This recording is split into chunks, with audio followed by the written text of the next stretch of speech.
India versus Bangladesh test సిరీస్కు రంగం సిద్ధమైంది. సుమారు 45 రోజుల సుదీర్ఘ విరామం తర్వాత టీమిండియా తిరిగి అంతర్జాతీయ క్రికెట్ ఆడుతుంది. ఇక గురువారం నుంచి చెన్నై వేదికగా తొలి టెస్ట్ స్టార్ట్ కానుంది. టీమిండియా స్టార్ బ్యాటర్ విరాట్ కోహ్లీతో పాటు Rishabh Pant, KL Rahul reentry ఇచ్చారు. కొత్తగా ఆకాశ్ దీప్, యశ్ దయాల్ కూడా భారత టెస్ట్ టీంకు ఎంపికయ్యారు.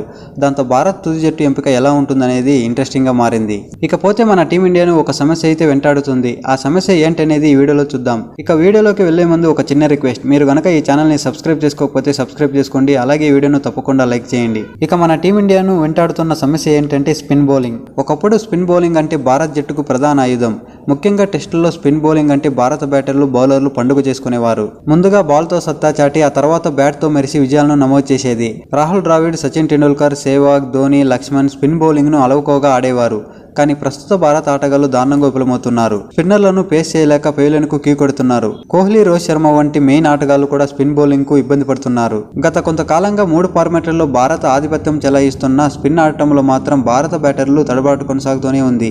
స్పిన్నర్లను ఎదుర్కోవాలంటే ఓపికతో పాటు ప్రత్యేకమైన నైపుణ్యం, బంతిని వేగంగా అంచనా వేసే ప్రతిభ ఉండాలి. కానీ భారత బ్యాటర్లలో ఈ నైపుణ్యాలు తగ్గినట్లు కనిపిస్తుంది. సొంత గడ్డపై వరుసగా సిరీసులు గెలుస్తున్నప్పటికీ స్పిన్నర్లపై మాత్రం పైచేయి సాధించడం లేదు. టీమిండియా బ్యాటర్లలో రోహిత్ శర్మ అండ్ కోహ్లీ గత 35 ఇన్నింగ్స్ లో 22 సార్లు స్పిన్నర్లకే అవుట్ అయ్యారు. శుభ్మాన్ గిల్ 30 ఇన్నింగ్స్ లో 17 సార్లు, రిషబ్ పంత్ 24 ఇన్నింగ్స్ లో 12 సార్లు స్పిన్నర్లకే వికెట్ ఇచ్చుకున్నారు. ఒక్క యశస్వి జైస్వాల్ మాత్రమే 11 ఇన్నింగ్స్ లో 6 సార్లు స్పిన్నర్లకు అవుట్ అయినా 112.17 సగటుతో 673 పరుగులు చేశాడు. ముఖ్యంగా లెఫ్ట్ ఆర్మ్ స్పిన్నర్లను ఆడటంలో భారత బ్యాటర్లు ఇబ్బంది పడుతున్నారు. గత 3 ఏళ్లలో లెఫ్ట్ ఆర్మ్ స్పిన్నర్ బౌలింగ్ లో శుభ్మాన్ గిల్ 10 సార్లు, కోహ్లీ 9 సార్లు, రోహిత్ శర్మ 8 సార్లు అవుట్ అయ్యారు. ఇక స్పిన్నర్లను మన టీమిండియా ఆటగాళ్లు సమర్థవంతంగా ఎదుర్కొంటే మన టీమిండియాకు ఎదురుండదు. ఇకపోతే మన టీమిండియా మొదటి టెస్ట్ మ్యాచ్ కు 3 స్పిన్నర్లతో బరిలోకి దిగుతుందా లేక 3 పేసర్లతో ఆడుతుందా అనే దానిపై స్పష్టత లేదు.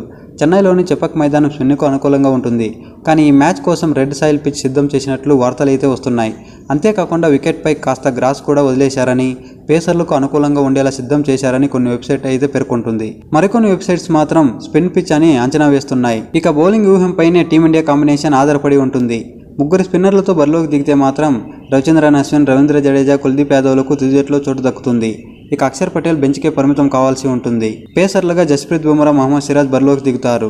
ఇక బ్యాటింగ్ విభాగంలో KL Rahul, Rishabh Pant re entry ఇవ్వడంతో సర్ఫరాజ్ ఖాన్, ధ్రువ్ జురేల్ బెంచ్కే పరిమితం కానున్నారు. ఇక ఓపెనర్లుగా రోహిత్ శర్మ అండ్ యశస్వి జైస్వాల్ ఆడనుండగా ఫస్ట్ డౌన్ లో శుభ్మాన్ గిల్ బరిలోకి దిగనున్నాడు. ఇక విరాట్ కోహ్లీ 4వ స్థానంలో ఆడనుండగా రిషబ్ పంత్ 5వ స్థానంలో, కేఎల్ రాహుల్ 6వ స్థానంలో బ్యాటింగ్ చేయనున్నారు. ఇక 7, 8, 9 స్థానాల్లో స్పిన్నర్లుగా రవీంద్ర జడేజా, రవిచంద్రన్ అశ్విన్, కుల్దీప్ యాదవ్లు ఆడతారు. ఇక పేసర్లుగా జస్ప్రీత్ బుమ్రా అండ్ మహమ్మద్ సిరాజ్ ఆడతారు.